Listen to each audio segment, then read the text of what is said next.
You can never put a good person down. You can never put a good person down.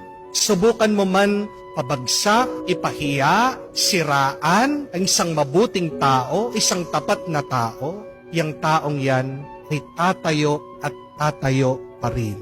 Ang taong yan, babawi at babawi pa rin. Ang mga taong tapat at mabubuti, lalong-lalo na pag sila ay tapat sa Diyos, tinutulungan sila ng Diyos. Sa anuman mahirap at mabigat na sitwasyon, ang isang mabuting tao, kaya niyang tumayo muli, kaya niyang bumangon muli sa tulong ng Diyos. Hindi ka makakabangon sa paninira ng ibang tao kung magpapasira ka. Tandaan niyo po yan. Bakit merong mga tao depressed?